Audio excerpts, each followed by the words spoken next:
안녕하십니까. 공장장 권한대행 이정렬입니다. 지난 화요일과 수요일에 출연하셨던 유시춘 선생님께 한 번 더 출연을 해주십사 청을 드렸었습니다. 마무리 못하고 가셔가지고 더 듣고 싶은 말씀도 있고, 네, 도저히 일정이 맞지 않아서 미안하다고 죄송하다고 하시면서 뉴스공장 애청자님들께 말씀을 전해달라고 연락을 주셨습니다. 유시춘 선생님의 말씀을 그대로 전해드리겠습니다. 이틀간의 짧은 인터뷰에 여러분께서 보내주신 과분한 관심과 응원에 깜놀했습니다. 어이구, 네. 30년 전 수도 서울의 심장부에서 민주주의를 열망한 그 눈매가 어린 사슴처럼 곱고 여린 21살 청년을 잔혹하게 고문 살해한 부도덕한 국가의 얼굴은 지금 크게 변모했습니다. 여러분이 찬바람 속에 품었던 촛불이 이룩한 결과입니다. 우리는 헌법이 천명한 공화국의 명실상부한 주인으로서의 자유와 권리를 행사했습니다. 우리 민주주의는 박종철, 이한열이 상징하는 청년 학생의 순결한 피와 땀에 크게 빚져 있습니다. 30년 전에 민주주의를 갈망한 여러분의 선배들이 있었음을 알려드리고 싶었습니다. 오늘의 젊은 세대는 그때와는 다른 질곡에 고통스러워하고 있음을 잘 알고 있습니다. 그럼에도 불구하고 청년은 내일의 동량이며 국가의 보배로운 자산입니다. 여러분이 만든 정부는 민주주의의 성숙과 더불어 보다 평등하고 풍요로운 국가를 위해 분투하리라 믿습니다. 어제의 범죄를 단죄하지 않는 것은 내일의 범죄에 용기를 주는 일이다 라는 알베르 까미의 말을 공유하고 싶습니다. 새해 이글이글 앳된 해가 솟아 대한민국 위대한 국민들의 얼굴을 말갛게 비추기를 소망합니다.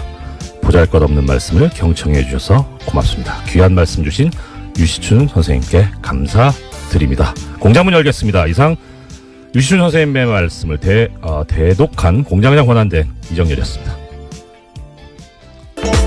예, 시사인의 김은지입니다. 제가요, 요번에 알았습니다. 왜 김은지 기자님 나오시는 코너 이름이 없을까? 그럴 리가 없다. 그래서 확인해본 결과 ERNew네요. ERNew. 네, 이것만은 알아야 할 아침 뉴스의 약자인데요. 네. 굉장히 오랜만에 알려주셔서 저도 새삼스럽습니다. 전 진짜 없는 줄 알았어요. 근데 공장장님 왜 여기 소개를 안 하시는데요? 네, 가끔 대행이 오셨을 때 이름이 좀 빛을 발하긴 하는데요. 예. 네. 그래서 이제 가끔 색다른 피가 수혈되는 게 좋다. 예.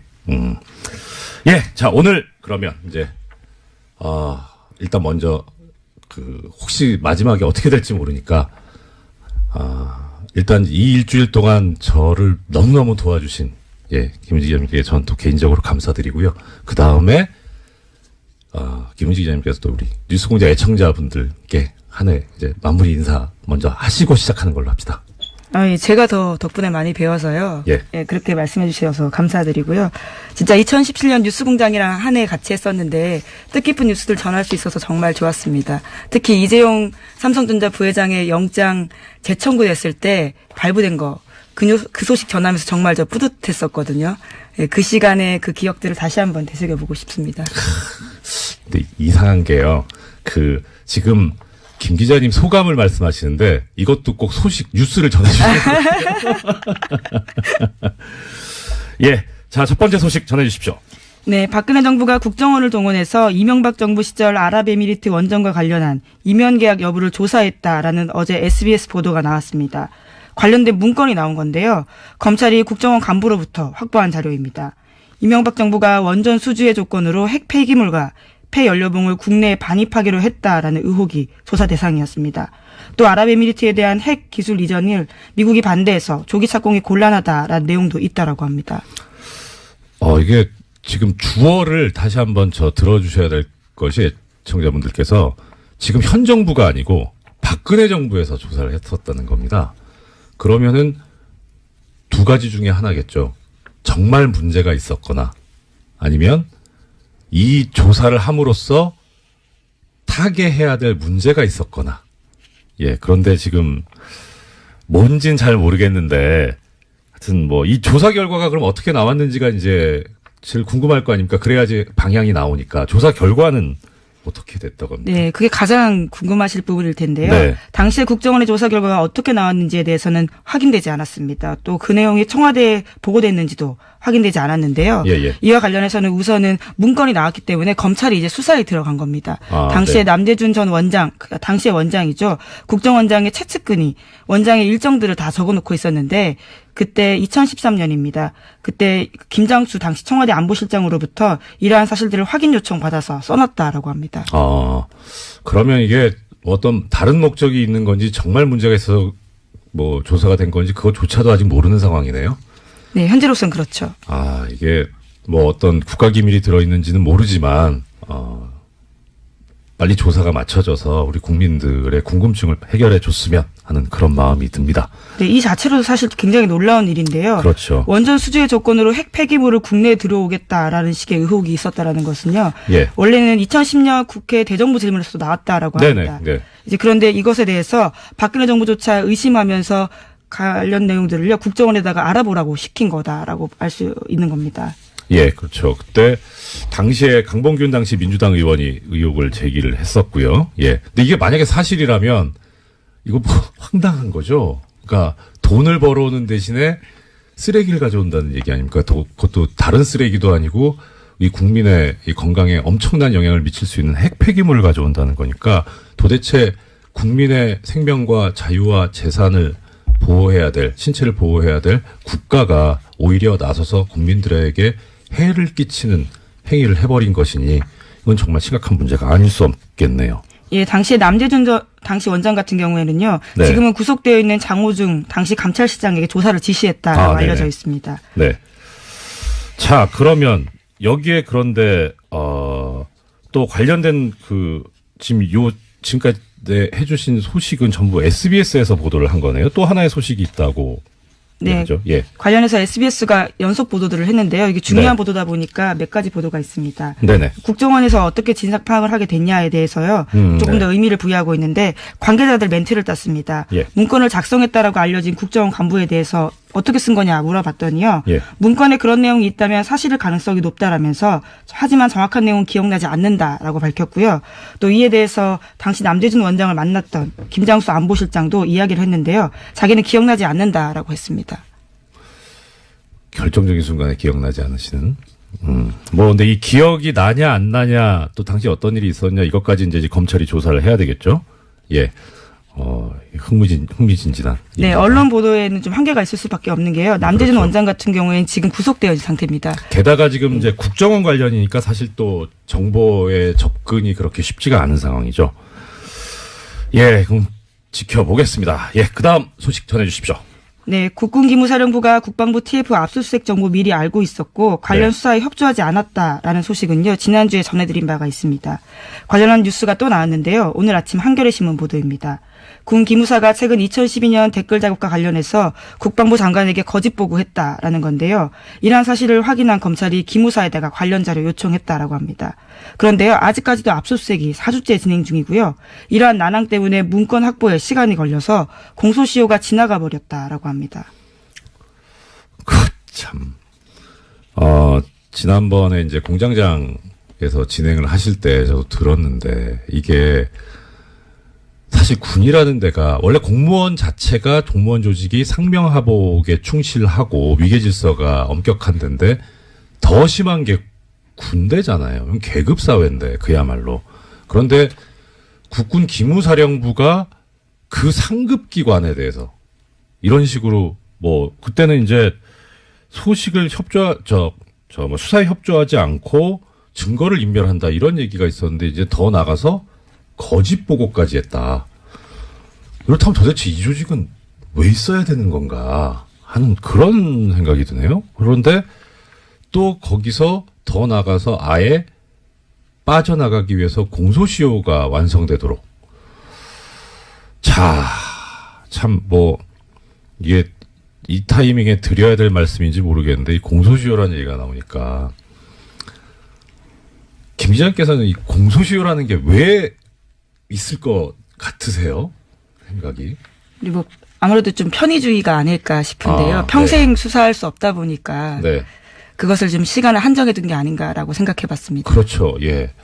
이게 사실 그런데 공소시효라는 게 지금은 좀 상황이 달라졌는데 이 공소시효라는 제도가 만들어질 때만 해도 그러니까 공소시효라는 거 뜻은 뭐 애청자 여러분들께서도 다 잘 아실 겁니다. 시간을 정해두고 이때까지 검사가 범인을 재판에 넘겨야 하고 그게 넘어가면 처벌을 할 수 없다는 거죠. 실질적으로 그런 시한을 정해놓은 건데 그럼 왜 이런 시한을 정해놨느냐. 첫째는 일단 시간이 지나면 증거가 소멸한다. 그러니까 어차피 시간이 엄청나게 지나서 잡아도 범인을 찾아도 증거가 없어서 처벌을 못할 가능성이 높지 않느냐. 그다음 두 번째는 이렇게 오랫동안 범인 입장에서도 발각되지 않기 위해서 숨어 살아야 되니까 그 자체로 고통이다. 이것도 일종의 형벌이다. 이런 논리가 두 개가 주축을 이루고 있거든요.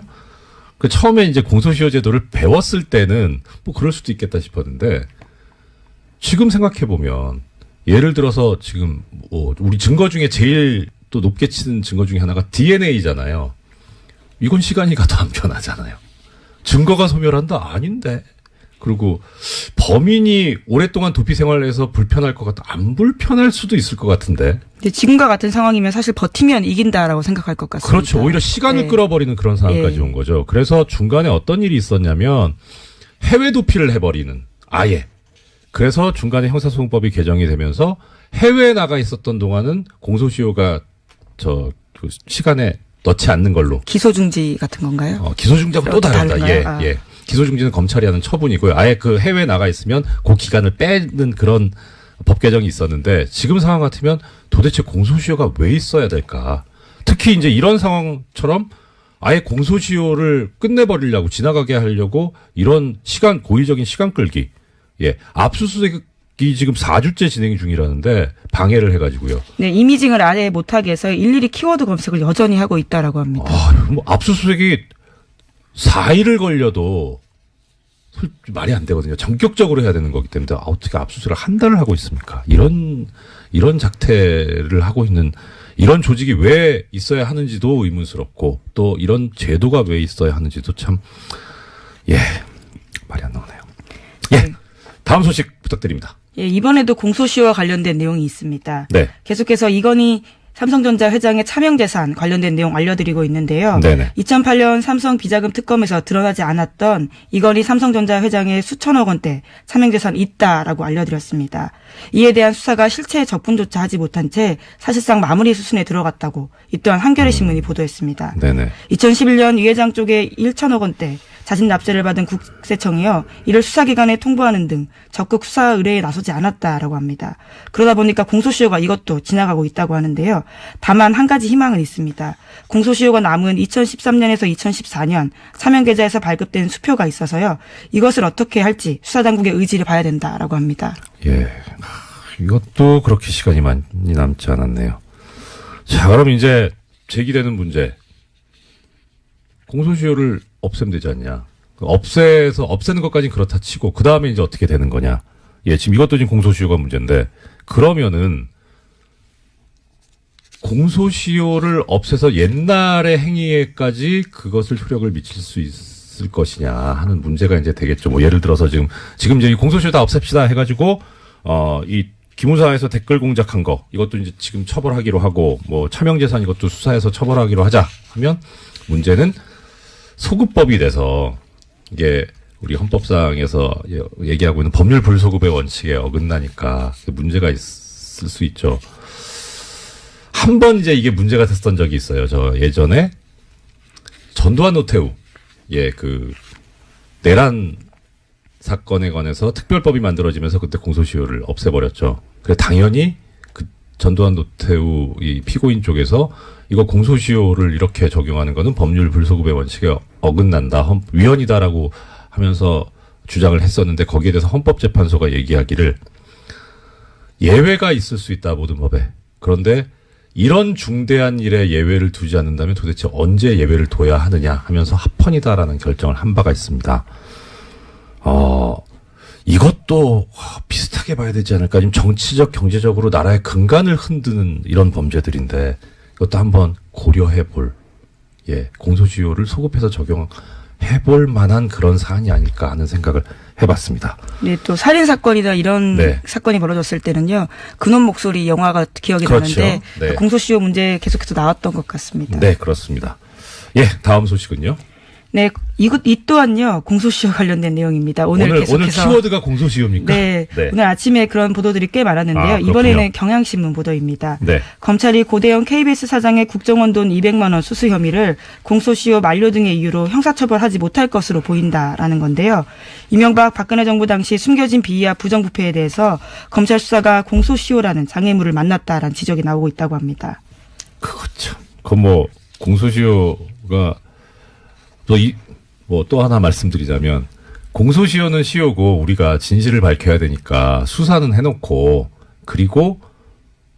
그래서 진실을 알면 되지 않느냐 그 목적으로. 그런데 사실 이 수사라고 하는 게 최종적으로 가는 목적지가 어디냐면 재판에 넘겨서 처벌을 하자는 그런 거라서 공소시효가 완성돼 버렸다면 끝나버렸다면은 처벌 자체가 안 되는데 이걸 수사를 한다면 목적 달성이 안 되는 행위를 하는 거기 때문에 이렇게 하는 거 어떻게 보면 또 예산 낭비가 될 수도 있고 그다음에 수사를 받는 쪽에서는 인권 침해 소지가 있죠.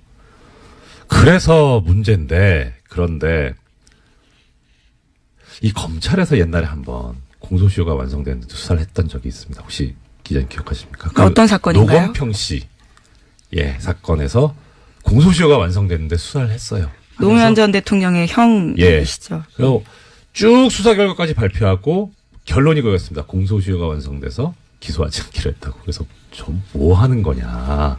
그러니까 그 당시에 검찰이 이런 수사권을 정치적으로 이용을 해가지고 그렇게 흠집을 내기 위해서 처벌 자체가 안 되는 거를 수사까지 하는 그런 권한 남용까지 했는데 그때 보면서 참 이렇게까지 하는구나 싶었죠. 근데 이것도 한번 고민해봐야 될 문제입니다. 그거 관련해서 그때 그 생각이 났습니다. 윤석열 지검장이 했던 유명한 말이 있습니다. 수사권을 가지고 검사가 그렇게 하면 그게 검사냐 깡패지. 네, 다음 소식이요. 네, 2년 전에 역사교과서 국정화를 결정하면서 교육부가 여론조사 실시했다라는 소식 전해드린 바가 있는데요. 그때 여론조사 정황 발견됐었습니다. 그러면서 교육부가 수사 의뢰한 바가 있는데 또 관련해서 또 다른 내용들이 나왔습니다. 어제 MBC가 보도한 내용인데요. 네. 국정화 여론조사 한 번 더 있었는데 이와 관련해서도 오타까지 뺏기면서 조작했다라는 겁니다. 예, 우리가 많이 쓰는 복붙.